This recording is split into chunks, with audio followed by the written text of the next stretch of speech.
aqui, Café com Política. Olá, Bruno Silva, um bom dia para você, bom retorno. Como é que está? Tudo bem? Olá, Carol, muito bom dia para você, Guilherme, a todos os nossos queridos ouvintes. Tudo certo por aqui, por aí, como é que estão as coisas? Aqui a gente está acompanhando esse final de semana que teve visita à região de ministro, hoje outro ministro, só que hoje é do Portos e Aeroportos. Durante o final de semana foi o Alexandre Padilha, ele prometeu um centro oncológico aqui em Americana. A gente tem informações com a Thalita Souza. O ministro da Secretaria de Relações Institucionais, Alexandre Padilha, esteve em Americana neste sábado. A visita aconteceu para a reinauguração do prédio onde funciona o SAMU, no Jardim Nossa Senhora de Fátima. Durante o evento, Padilha também comentou sobre outros investimentos previstos para a área da saúde, como a construção de uma unidade de tratamento oncológico em Americana. O investimento será de 5 milhões de reais.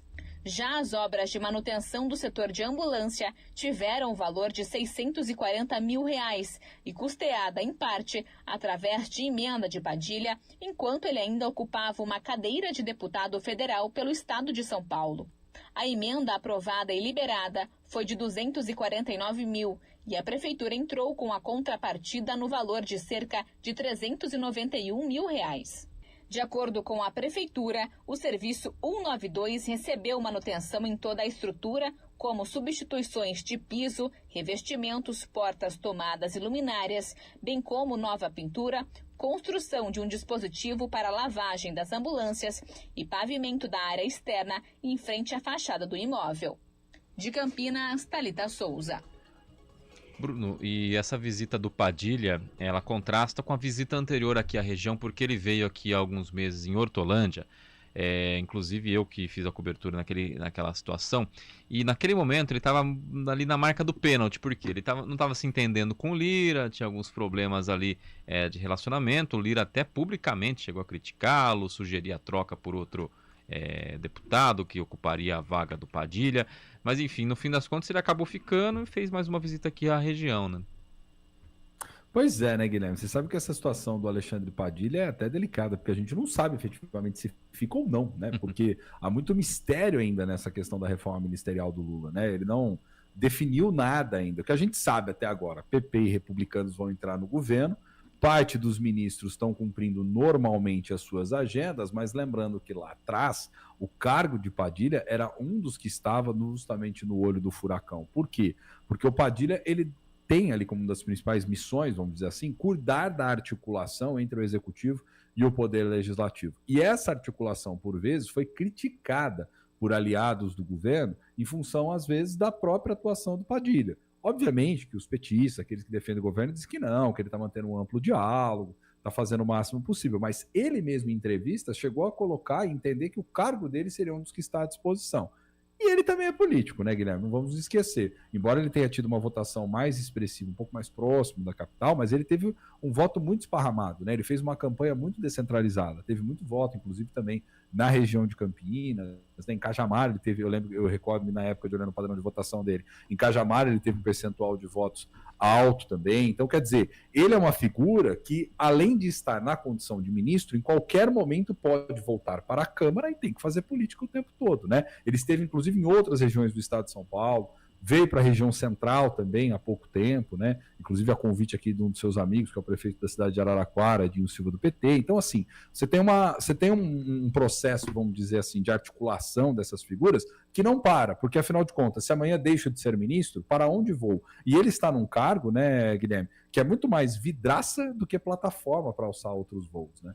Uma observação interessante é o fato dele ele é um médico que optou pela política e assim foi, e hoje ele é visto mais como político do que como médico.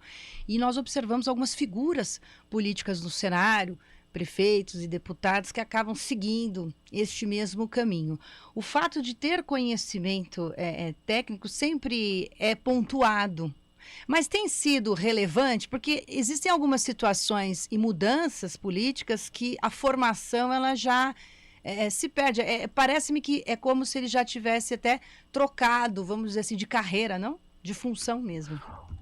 Ô, Carol, você sabe que no fundo, eu vou confessar uma coisa aqui pro nosso ouvinte. Eu sou meio reticente com essa coisa de perfil técnico, perfil político. É político, gente, não adianta. Composição ministerial é política. Você pode até ter ali uma habilidade técnica, uma habilitação que te credencia. Ele, por exemplo, né, que a gente está usando como exemplo o Padilha aqui, foi lá atrás ministro da Saúde também do governo Dilma, né? Não vamos esquecer disso, né? Pela própria condição de médico, etc. Mas o que acontece é o seguinte, para mim é tudo perfil político, Carol, não tem muito essa. Você pode até ter, por exemplo, algumas figuras que são alçadas da carreira para a condição de ministro, mas é por algum tipo de afinidade política, de proximidade ou desejo de continuidade em uma área, como foi, por exemplo, o caso da pasta da saúde no início desse governo, para não ter mais dores de cabeça frente ao que foi o enfrentamento da pandemia. Mas não vamos nos esquecer que mesmo sobre essa área, há um apetite, há um desejo muito grande dos partidos em avançar sobre ela. Tanto que o problema do Lula estava, por exemplo, justamente na pasta da saúde. Alguns partidos, como é o caso do PP, por exemplo, havia um interesse muito grande em engalfinhar essa área. E o Lula está tendo dificuldade porque não sabe onde necessariamente acomodar. E tem um outro ponto que eu gosto também de sempre ressaltar, né, Carol? A gente traz, por vezes, essa dinâmica nacional para pensar, porque Campinas é território também de disputa nacional, não vamos nos esquecer disso. A vinda de Padilha, dessas figuras, de ministros, tem a ver, sim, não vamos nos esquecer, com o contexto da eleição do ano que vem. Eles já estão firmando alianças, é um território importante que o PT lá atrás perdeu para controle de outros partidos políticos e que certamente agora, à frente do governo federal, tem um interesse muito especial em reconquistar. Até porque o partido foi o que mais diminuiu no estado de São Paulo. Lembremos que nas últimas eleições municipais foi aquele que mais perdeu cidades importantes e que mais diminuiu pensando exclusivamente no interior do estado de São Paulo. E Campinas é território de política nacional. A gente não pode se esquecer disso, com projeção e com lideranças de caráter nacional, né?